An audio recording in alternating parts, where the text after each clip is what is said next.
Vikings 23, Cardinals 22 does not do this game justice. That is the final score. That is the truth. Does not do justice what transpired at US Bank Stadium on this fine Sunday afternoon. Michael Rand here to talk through the comeback, to talk through the process of what got us here to the comeback. The macro is the Vikings are 10-2. They're 10-2. They won another one-score game. They're 7-1 in one-score games 2 years after being 11-0 in one-score games. Last year, they were like 6-8 in one-score games. Regression to the mean, whatever it was. Quarterbacks, they used 4 different starting quarterbacks last year. It's different. This team is different even than it was 2 years ago. They're making all the big plays right now, but it looked bad for a while. I'm getting texts from my dad. Guess it's just not the Vikings' day. I'm complaining on the text chain with Drew McGarry, noted Vikings fan, defector, all the stuff he does that he does very well.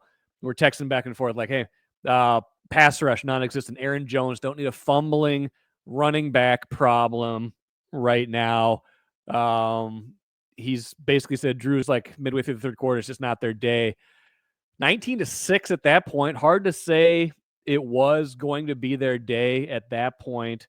I didn't like completely give up, but man, they were so flat. They were just getting outplayed. Like Arizona's a good team. Let's start there. Arizona's a good team. And this was the best team that they have played since October 24th when they played the Los Angeles Rams and lost on Thursday Night Football. Since then, they had like the mini bye, of course. Then they beat the Colts with Joe Flacco playing quarterback. They beat the Jaguars 12-7 with Mac Jones playing quarterback. They beat the Titans again with, Will Levis, just, a more paint by numbers game, but still some drama in that game. And then they had to resuscitate themselves after giving up an 11-point lead with 30 seconds left against the Bears last week. So that's the process of them getting here. They've 4 weeks in a row of teams that are either short on talent, short on coaching proficiency, or both. The Cardinals have both of those things. They have talent. They're probably overachieving a little bit this year, but they have talent. They have talent on offense. Their defense is good. They got to the Vikings early, got to them with their blitzes, got to them with their packages, got to them with their schemes, everything like that. They're a well-coached team. I think Jonathan Gannon's doing a nice job. Mike Rallis, shout out former Gopher, has done an excellent job as their defensive coordinator. They're outgaining the Vikings like 3-1 at halftime. It's like 228-75. Vikings are going nowhere. They come out at the start of the third quarter, miss a field goal, even though they're only down 9-6. You're like, man, maybe it's just not their day. Then the Cardinals go down. Field goal. Vikings can't convert again. Touchdown. It's 19-6. Harrison Smith's out for a little while. He does come back. Stephon Gilmore goes out. He doesn't come back. That's a concern. That's a hamstring for an older player, a guy they've got to have down the stretch. We'll see how long he's out. Aaron Jones fumbles twice, loses one of them. He's in the doghouse a bit. They're rotating through Cam Akers, Ty Chandler, Aaron Jones. Jones drops a potential touchdown pass that could have given them the lead when they got it back to 19-13. They have to kick a field goal. It's 19-16. You're like, man, maybe even with the rally, it's just not their day. But they get a stop. They barely get a stop. They force the Cardinals back on that next drive. Cardinals drive all the way down, but they get an intentional grounding that kind of resets things. Cardinals get it down to 4th and goal from the 4, and they're up 3 with about 3 minutes left. And we've seen this game before. We've seen this movie before. We've seen the Vikings do this. I don't know how many times a Leslie Frazier Vikings team, or even the later Mike Zimmer Vikings teams, would kick a field goal in this situation, go up 6. Next thing you know, the other team is going to come down and score the winning touchdown. Cardinals opt for the field goal, go up 22-16. That turns out to be a blessing for the Vikings. Even if they would have stopped them there, the broadcasters were all over it. I think they were absolutely right. By the way, this broadcast team was pretty good. The Fox team was pretty good. Greg Olson with the color commentary. I think it was Mark Davis stuff, the play-by-play. So much better than it's been the past couple weeks. It was pretty good. It was a pretty good team. They're all over it. They're like, you go for it there. the other team gets conservative, the worst you probably have to worry about is them kicking a field goal on you and tying it. You go up 6, everything becomes 4 down territory like it was for the Vikings. They end up having to go for it on 4th down on that drive. It's like 4th and 7. They're in Cardinals territory. If it was a 3-point game, they might have kicked a field goal. Instead, they have to go for it because they're down 6. Time's not working on their favor. They go for it. Darnold gets it out to Jefferson about a split second before he gets creamed.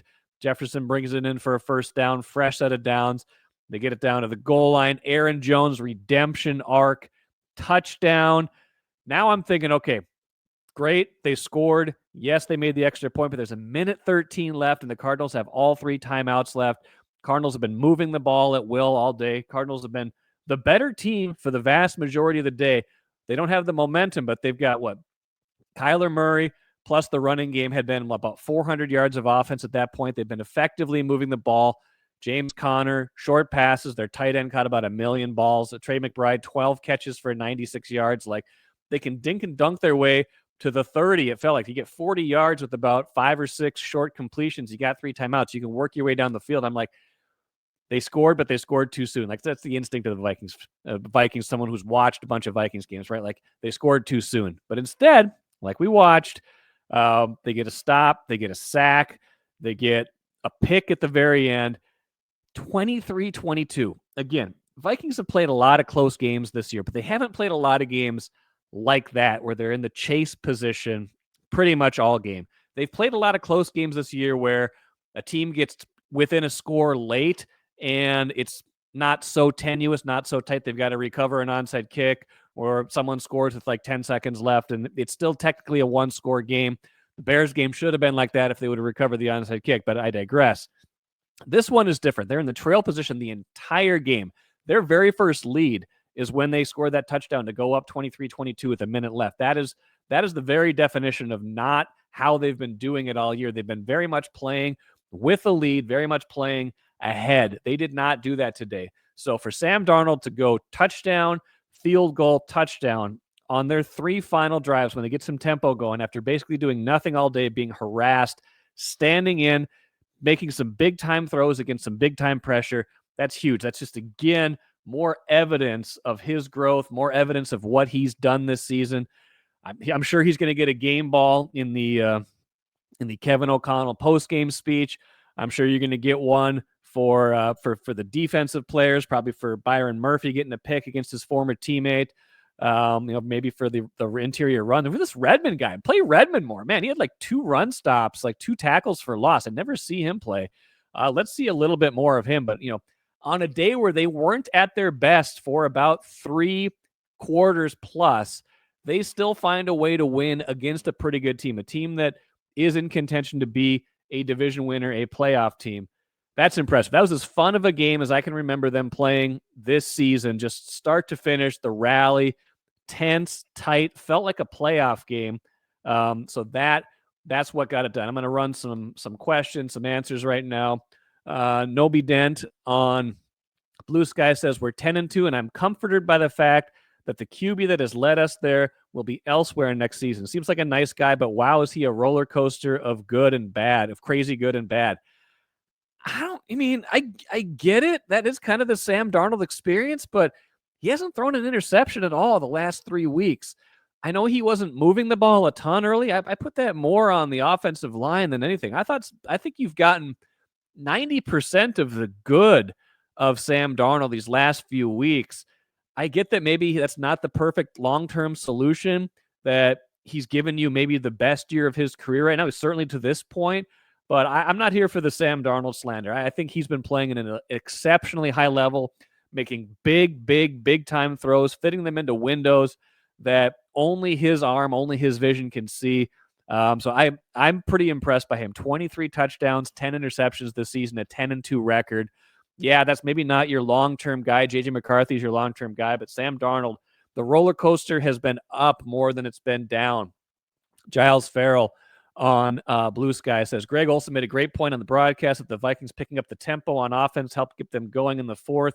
With the offense almost sputtering for the past month, would like to see that up-tempo carried over to Atlanta next week in some capacity.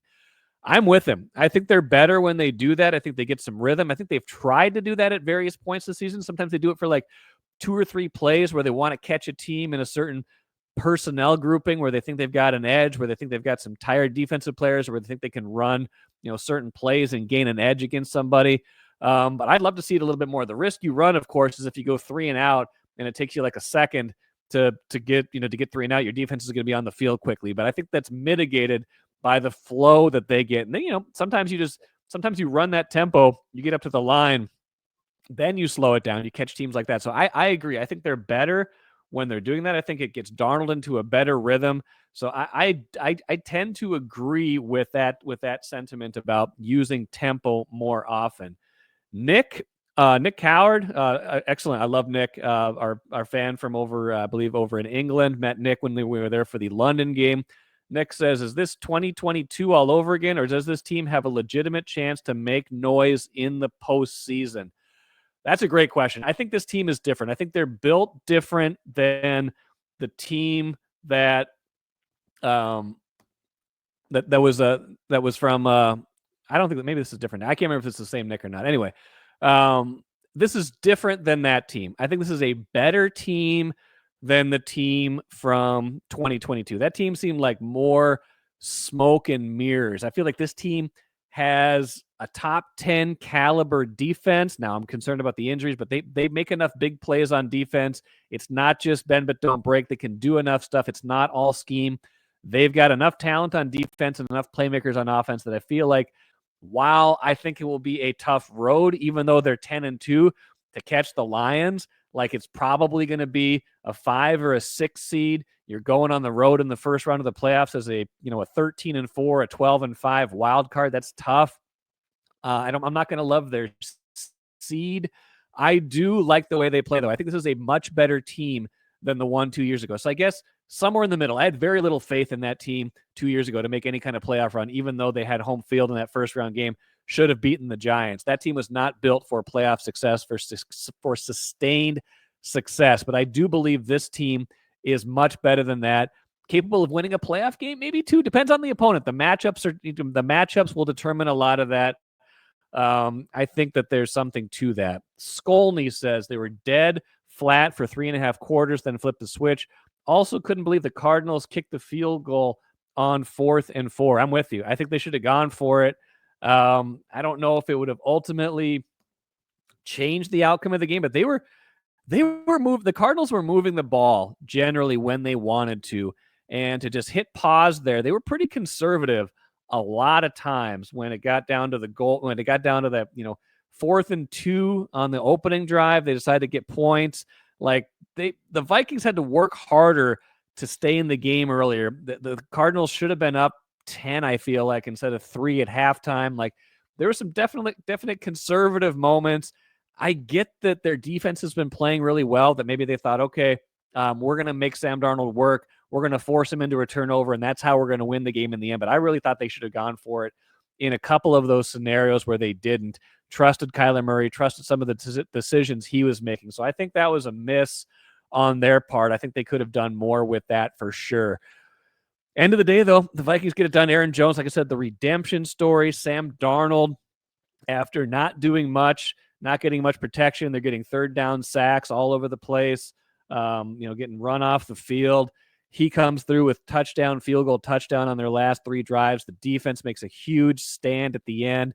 Less of the bend but don't break, more of the getting up in your face, putting pressure on you. Strip sack of Kyler Murray by Jonathan Grenard finally got to him. And then, of course, the huge play by Shaq Griffin at the end. Banged up secondary. Don't have everybody you want in there, but still able to get it done. Now, next week, Falcons. Can you think of a bigger statement than coming and just running the Falcons? Sam Darnold making big-time throws. Kirk Cousins doing his thing, but limiting him, knowing what his game is. That's going to be tons of fun next week. After that, you get the Bears against. You kind of got to take advantage of this. Like, this was a big one. To bank this one in the win column. I've been saying that for like every week. Like, to bank these games in the win column. This one against a good team, but maybe when you didn't play their best, certainly didn't play your best for 3.5 quarters, to be able to squeeze out a win.